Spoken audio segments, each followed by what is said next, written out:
Alrighty, morning everyone, and welcome back to another beautiful video on this beautiful channel on another beautiful day. In today's video I would like to talk with you about silver, or more specifically about why silver might go up significantly in 2023. That's probably something that you have heard about 1001 times already on YouTube, but I wanted to say I promise this one's going to be different, but I actually can't promise that because I didn't watch all 1001 of the other videos. So I hope this one's going to be a bit different, because we are going to talk about main silver production today and why that might result in some issues for 2023 or the next couple of years to come. So yeah, I think it's going to be interesting, and I think we are hopefully going to come to some sort of a conclusion. I usually don't do that because I don't really want to give you an opinion to believe. I just want you to have your own opinion and just state mine. But I think we can maybe come to something close to a conclusion in this one. We'll see though. So before we do that, we'll quickly go over all the beautiful things that I brought for you today, starting with this 2020 Australian wedge-tailed eagle. Really beautiful coin. The wedge-tailed eagle series is one of my all-time favorite ones because I just love eagles and birds of prey. I think they're really, really cool. And this one is especially cool because it's from the Perth Mint, and all the coins from the Perth Mint are usually very, very epic. Next one is a 2021 wedge-tailed eagle, which is actually one of my all-time favorite coins, if not even my favorite coin, because I just really love the design with the wedge-tailed eagle and the snake and stuff. I just really love it. I think it's great, and I actually prefer this one over pretty much every design that I have lying around here. So yeah, it's just a really, really epic coin. The back is the same, of course, but it's just 1 year younger. Next one is a 2022 Lunar 3 Tiger, but not in silver, as you might guess, because some of you might have observed that this is actually the gold 2022 Tiger design, and that's because this is the platinum version. Many people don't know that this exists for some reason, I don't know why. It did have a very low mintage of like 5,000 pieces, but it's a really beautiful coin. It's very tiny for 1 ounce because, you know, it's even denser than gold. So of course it is, but it's a really beautiful coin. I'm very happy that I have this because this actually completes my Lunar 3 Tiger series, or like collection, I guess. I don't know, but yeah, I'm very happy about that. I'm very happy that I got every version of the Lunar 3 Tiger. I'm probably not going to do the same with the rabbit because it gets expensive after some time, but I might be back for the dragon or the snake in the next couple of years. We'll see. And the last thing that I brought for you today is a 50-gram ESG gold recycling bar. Really hits home for me, this bar. I really love these because, of course, I came from recycling. This is how I made my money. And this is one of those things that I just really stand behind because this is 100% recycled from computer waste, which is obviously something that I've been doing for a pretty long time. So that is very epic. I'm very happy about that. And I'm very happy that they produce those. So yeah, now the production of silver. Most of you probably know that a lot of silver comes from South America. Not really all of it, not even most of it, but still a solid chunk. And that's because in South America there are some very big copper and nickel and all kinds of other metal mines. And we know that a lot of silver is produced as a byproduct of copper, nickel, gold, and whatever industries. So the problem now is that South America had a change in government, and the government there, I don't really want to get into political stuff, I just want to talk about the gold and silver stuff right now, but the government there pretty much decided that they will cut down on mining production because I guess they didn't live up to the standards that the government wants for their mining operations. I didn't know that South America has standards for their mining operations, but, you know, I guess it's not a terribly negative thing that they now came to the conclusion that they should have standards for mining. But that might be a reason why some copper mines, or actually quite a few copper mines, might have to scale back a lot in production or even stop production in general, and also some other mines for like nickel and other rare, well, not really rare, but, you know, hard to come by metals nowadays that have to be mined, of course, to have enough of them. And these metals are, you know, coincidentally, the metals that you need for silver production, because most of the silver production, as I already said, comes as a byproduct of other metal mining.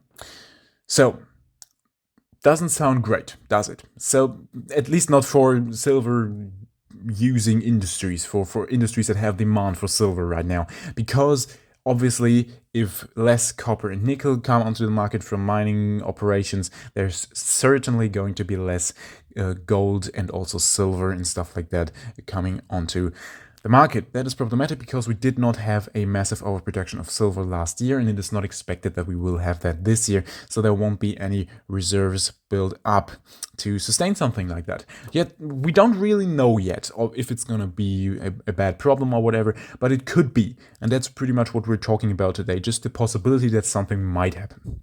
So the problem with that is, if we scale back the production of the byproduct production, you know what I mean, of silver by about half. If we scale it back from like the approximately 15 to 17,000 tons that it is today to maybe like, well, it's not really easy to say, but let's just say to like 8 or 7. That would result in a massive lack of silver for industrial purposes because, as I already told you a couple of minutes ago, the overproduction that we usually have in the silver industry is only about 1,000 tons. It has been like that for a pretty decent amount of time. Some years we even had more demand than we have production, but in general it stays around that mark.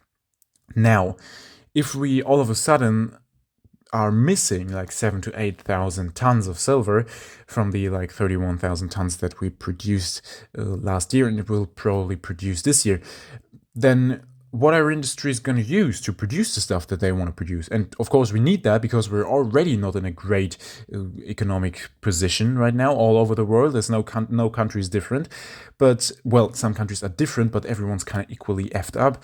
So the problem with that is, if industries can't use the silver that they would normally use to produce stuff, we might get back into a position where all the stuff that we do have then goes up again a lot, because silver is used in a lot of things. Basically everything that's electronic nowadays, and that's a lot of things, and also a lot of other stuff that we need in our day-to-day life is produced using silver. So what might that result in? Well, inflation again. And we don't want that. We're just trying to get that down now, and it's working not great all over the world, but the US I think is getting there right now. It's still not gone, certainly not, and it's maybe just at a breaking point right now. We'll have to see about that. It might also go back up when you see that video, whatever, but that's what I recently heard. But that might be a massive issue, right? But what it also might be is a massive reason for silver price to go up a lot. Now, do we want this situation? That's the question. Of course, everyone watching this video right now probably wants the price of silver to go up. I mean, that's not a big secret, right? We all want that, we all like that, we all love silver, so we would all probably like to see that. However, I think all of us probably would like to also see inflation to come down, because, inflation just eats up your money over time. It's just annoying to deal with it. It's just annoying to see prices go up all the time and stuff like that. And it's just overheated a bit. The economy is a bit overheated right now, actually a good bit. But it's just something that you don't really want. It's not something that is positive. It's not something that people usually are like, oh yeah, let's get some more inflation. It's a negative thing, right? It's a very, very negative thing. And at least inflation in this extent that we have right now. So, like, do we want this? No, I don't think so. Is it entirely negative? Well, for the price of silver, it probably isn't.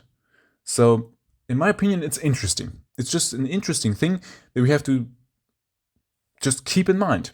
And I know that I did a video about that just recently, but I wanted to do a special video about this specific circumstance because I actually think some interesting stuff could happen because of that. Whether or not it does happen, that depends on the severity that we actually going to receive or experience over the next couple of maybe years with the mining production from South America. Maybe some other countries are going to be able to step up and supply the demand that is going to arise from that, or maybe they're just going to change some stuff up over there and then continue producing as normal, like I would suggest, because these are very poor countries, and it's not really a great idea from the government to just be like, oh, well, we're just shutting mining down, which is a very big percentage of their GDP, but okay, I guess they can do whatever they want. Basically, it's their country, I guess. Not really, but you get what I mean, right? We're gonna have to see what happens. and probably gonna have to live with the consequences and just do our best to make the best out of it. But it's definitely interesting. I wanted to make a quick video about that. I really hope you enjoyed it. If you've got any more questions about it, be sure to write in the comments below. I'd be very happy to answer those, as always. And if you want to, you can also rate the videos, like a thumbs up or a thumbs down, whatever you might want to do. And you can also subscribe to the channel if you don't want to miss any other videos. Thank you very much for watching. Have a fantastic week, and until next time.